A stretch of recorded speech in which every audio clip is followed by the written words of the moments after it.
Hello everyone, welcome back to my YouTube channel Manjula Vlogs.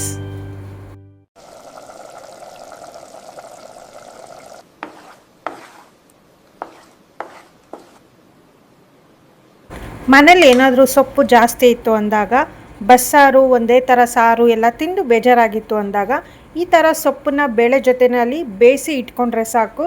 ಇದರಲ್ಲೇನೆ 2 ರೆಸಿಪಿಗಳನ್ನ ಮಾಡ್ಬೋದು. ತುಂಬ ಸರಳವಾಗಿ ಹಾಗೆ ಆರೋಗ್ಯಕ್ಕೂ ತುಂಬಾ ಒಳ್ಳೆಯದು. ಇವತ್ತು ನಾನು ಮಾಡಿರುವಂತಹ ಸೊಪ್ಪಿನಿಂದ ಈ 2 ರೆಸಿಪಿನ ನಿಮಗೆ ತೋರಿಸ್ತೀನಿ. ಬನ್ನಿ ಹೇಗೆ ಮಾಡೋದು ಅಂತ ನೋಡೋಣ. ಅದಕ್ಕಿಂತ ಮುಂಚೆ ಇನ್ನೂ ಯಾರಾದರೂ ನನ್ನ ಚಾನಲ್ನ ಸಬ್ಸ್ಕ್ರೈಬ್ ಮಾಡ್ಕೊಳ್ಳದೆ ನೋಡ್ತಾ ಇದ್ದರೆ ದಯವಿಟ್ಟು ಸಬ್ಸ್ಕ್ರೈಬ್ ಮಾಡಿಕೊಂಡು ಸಪೋರ್ಟ್ ಮಾಡಿ.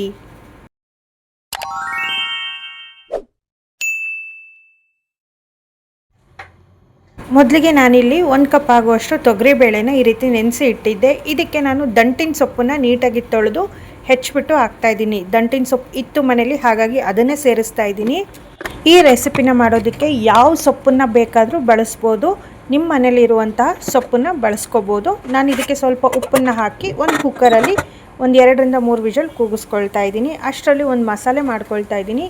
ಒಂದು ಬಟ್ಲದಲ್ಲಿ 2 ಸ್ಪೂನ್ ಆಗುವಷ್ಟು ಕಡಲೆ ಹಿಟ್ಟನ್ನು ಸೇರಿಸ್ತಾ ಇದ್ದೀನಿ.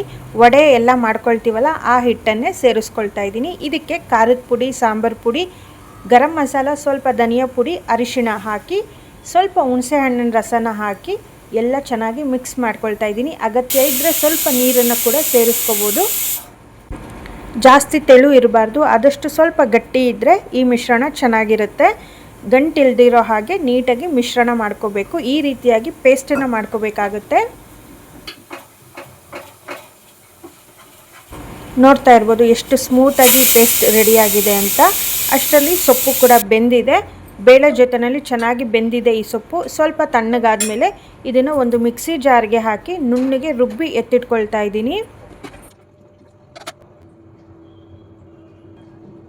ಈ ರೀತಿಯಾಗಿ ನುಣ್ಣಗೆ ರುಬ್ಕೋಬೇಕಾಗತ್ತೆ. ನಂತರ ಸ್ಟವ್ ಮೇಲೆ ಒಂದು ಪಾತ್ರೆನ ಇಟ್ಟು ಅದಕ್ಕೆ ಸ್ವಲ್ಪ ಎಣ್ಣೆನ ಹಾಕಿ ಸಾಸಿವೆ, ಜೀರಿಗೆ ಹಾಕ್ಕೊಳ್ತಾ ಇದ್ದೀನಿ.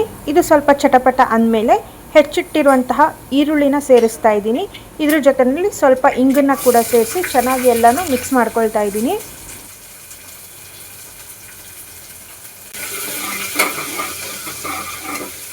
ಇದಕ್ಕೆ ರುಬ್ಬಿಟ್ಟಿರುವಂತಹ ಸೊಪ್ಪಿನ ಮಿಶ್ರಣವನ್ನು ಸೇರಿಸ್ತಾ ಇದ್ದೀನಿ. ಇದ್ರ ಜೊತೆಯಲ್ಲಿ ಕಡಲೆ ಹಿಟ್ಟಿನ ಮಿಶ್ರಣ ಏನು ಮಾಡಿಟ್ಟಿದ್ದೆ ಅದನ್ನು ಕೂಡ ಸೇರಿಸ್ತಾ ಇದ್ದೀನಿ. ಇದಿಷ್ಟನ್ನು ಹಾಕಿ ಚೆನ್ನಾಗಿ ಒಂದ್ಸತಿ ಮಿಕ್ಸ್ ಮಾಡ್ಕೋಬೇಕಾಗತ್ತೆ. ಈಗಲೇ ನಾವು ಯಾವುದೇ ರೀತಿಯ ನೀರನ್ನು ಹಾಕ್ಕೋಬಾರ್ದು. ಈ ಮಿಶ್ರಣ ಏನಿದೆ ಇದಿಷ್ಟನ್ನೇ ಸ್ವಲ್ಪ ಚೆನ್ನಾಗಿ ಮಿಕ್ಸ್ ಮಾಡ್ಕೊಳ್ತಾ ಇದ್ದೀನಿ. ಈ ರೀತಿಯಾಗಿ ಮಿಕ್ಸ್ ಮಾಡಿಟ್ಕೊಂಡು ಇದರಲ್ಲಿ ಒಂದು ಅರ್ಧ ಕ್ವಾಂಟಿಟಿನ ಸಪ್ರೇಟಾಗಿ ಎತ್ತಿಟ್ಕೊಳ್ತಾ ಇದ್ದೀನಿ. ಯಾಕೆ ಎತ್ತಿಟ್ಕೊಳ್ತಾ ಇದ್ದೀನಿ ಅಂತ ನಾನು ನಿಮಗೆ ಮುಂದೆ ತಿಳಿಸ್ತಾ ಹೋಗ್ತೀನಿ.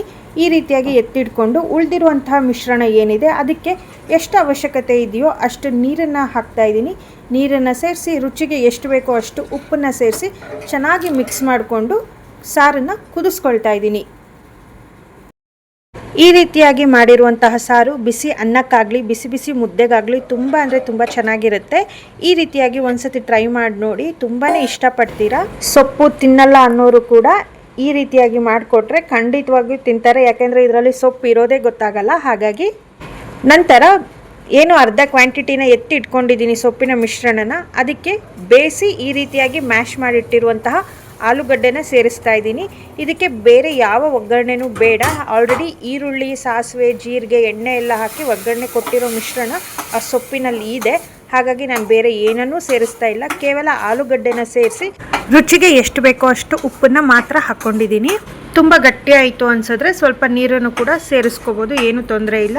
ಇದೇ ಮಿಶ್ರಣಕ್ಕೆ ಬೇರೆ ಯಾವುದೇ ರೀತಿಯ ತರಕಾರಿನ ಸೇರಿಸ್ಕೋಬೋದು. ಸೊಪ್ಪಿನಿಂದ ಮಾಡಿರುವಂತಹ ಆಲೂಗಡ್ಡೆ ಗ್ರೇವಿ ರೆಡಿಯಾಗಿದೆ. ಏನು ಬೇಕಾದರೂ ಹೆಸರು ಕೊಡ್ಬೋದು ನೀವು. ಈ ರೀತಿಯಾಗಿ ಒಂದೇ ಸಮಯದಲ್ಲಿ ಸೊಪ್ಪಿನಿಂದ ಸಾರು ಮತ್ತು ಈ ರೀತಿಯಾಗಿ ಗ್ರೇವಿನ ಮಾಡ್ಕೋಬೋದು. ಆ ಸೊಪ್ಪಿಂದು ಒಂದು ಮಿಶ್ರಣ ಇದ್ದರೆ ಸಾಕು. ನಿಮ್ಮ ಕ್ರಿಯೇಟಿವಿಟಿಗೆ ತಕ್ಕ ಹಾಗೆ ನಾವು ಬೇರೆ ರೀತಿ ಯಾವುದೇ ರೀತಿಯಾಗಿ ಟ್ರೈ ಮಾಡ್ಕೋಬೋದು. ಬೇರೆ ತರಕಾರಿಗಳನ್ನ ಸೇರಿಸ್ಕೋಬೋದು. ಚಪಾತಿ, ದೋಸೆ, ರೊಟ್ಟಿ ಜೊತೆಯಲ್ಲಿ ಒಂದು ಒಳ್ಳೆ ಕಾಂಬಿನೇಷನ್ ಆಗಿರುತ್ತೆ. ಹಾಗೆ ಇದೇ ಮಸಾಲೆ ಏನಿದೆ ಇದನ್ನು ನಾವು ಪಲಾವ್ ಎಲ್ಲ ಮಾಡ್ತೀವಲ್ಲ ಅದಕ್ಕೂ ಸಹ ಸೇರಿಸ್ಕೋಬೋದು. ಒಂಥರ ಹೊಸದಾಗಿ ತುಂಬ ಚೆನ್ನಾಗಿರುತ್ತೆ. ನಾನಿಲ್ಲಿ ದೋಸೆನ ಮಾಡ್ಕೊಂಡಿದ್ದೆ. ದೋಸೆಗಂತೂ ತುಂಬ ಒಳ್ಳೆ ಕಾಂಬಿನೇಷನ್ ಆಗಿತ್ತು. ಒಂಥರ ಚೆನ್ನಾಗಿತ್ತು ಅಂತಲೇ ಹೇಳ್ಬೋದು. ಹೊಸದಾಗಿ ಮಾಡಿರೋ ಅಂಥದ್ದು. ನಾನು ಮೊದಲನೇ ಸತಿ ಈ ರೀತಿ ಟ್ರೈ ಮಾಡಿದೆ, ತುಂಬ ಚೆನ್ನಾಗಿ ಬಂತು. ಹಾಗಾಗಿ ನಿಮಗೂ ಸಹ ಈ ರೆಸಿಪಿನ ಶೇರ್ ಮಾಡಿದೆ. ನೀವು ಕೂಡ ಈ ರೀತಿಯಾಗಿ ಒಮ್ಮೆ ಟ್ರೈ ಮಾಡಿ ನೋಡಿ, ತುಂಬ ಅಂದರೆ ತುಂಬ ಚೆನ್ನಾಗಿ ಬರುತ್ತೆ. ಹಾಗೆ ದೋಸೆ ಜೊತೆಯಲ್ಲಿ ಪಲ್ಯ ಕೂಡ ತುಂಬ ಚೆನ್ನಾಗಿತ್ತು. ಅದೇ ರೀತಿ ನಾನು ಬಿಸಿ ಬಿಸಿ ಅನ್ನದ ಜೊತೆಯಲ್ಲಿ ಸಾರು ಮಾಡಿದ್ದೆ ಅಲ್ವಾ, ಮೇಲೆ ಸ್ವಲ್ಪ ತುಪ್ಪ ಹಾಕ್ಕೊಂಡು ತಿಂತಾಯಿದ್ರೆ ಅದ್ಭುತವಾಗಿತ್ತು. ಟೇಸ್ಟ್ ಅಂತೂ ತುಂಬಾ ಡಿಫ್ರೆಂಟಾಗಿತ್ತು. ಖಂಡಿತ ಮತ್ತೆ ಇನ್ನೊಂದು ಸತಿ ನಾನು ಟ್ರೈ ಮಾಡೇ ಮಾಡ್ತೀನಿ. ನೀವು ಕೂಡ ಒಮ್ಮೆ ಟ್ರೈ ಮಾಡಿ ನೋಡಿ, ನಿಮಗೂ ಇಷ್ಟ ಆಗುತ್ತೆ.